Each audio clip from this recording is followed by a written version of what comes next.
If you went out into the Mojave Desert and started to shout out a message, how long would it take you to get a crowd coming from Los Angeles, from Nevada, and Arizona to come hear you? Chances are the paddy wagon would arrive first before you got any eager listeners. The case was different, however, for John the Baptist.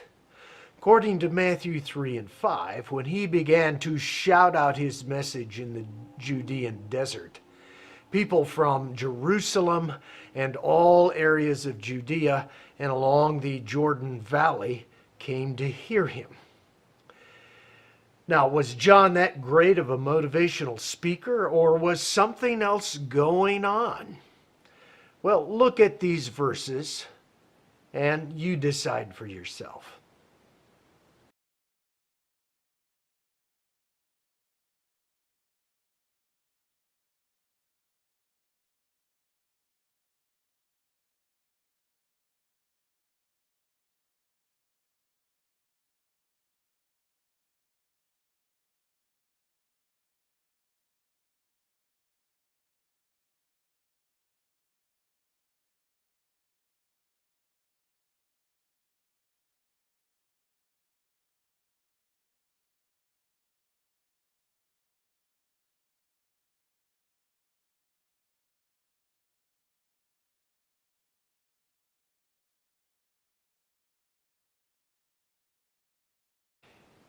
In the third chapter of Luke, the writer lists who the Roman emperor is, the various regional governors and kings, and then the two high priests in Jerusalem.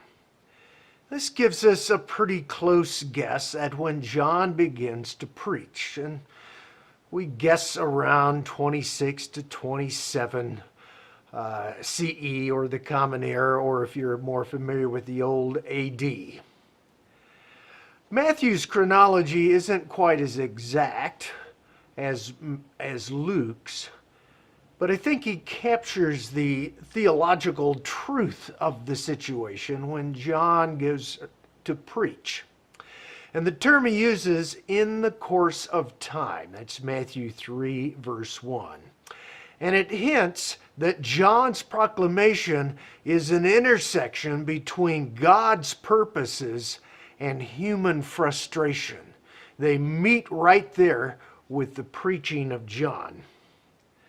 Now, frustration with Roman rule, priestly corruption in Jerusalem, and petty inter-Jewish disagreements led many to yearn for an outsider, God's outsider, to clean up and restore Israel's prestige and promise.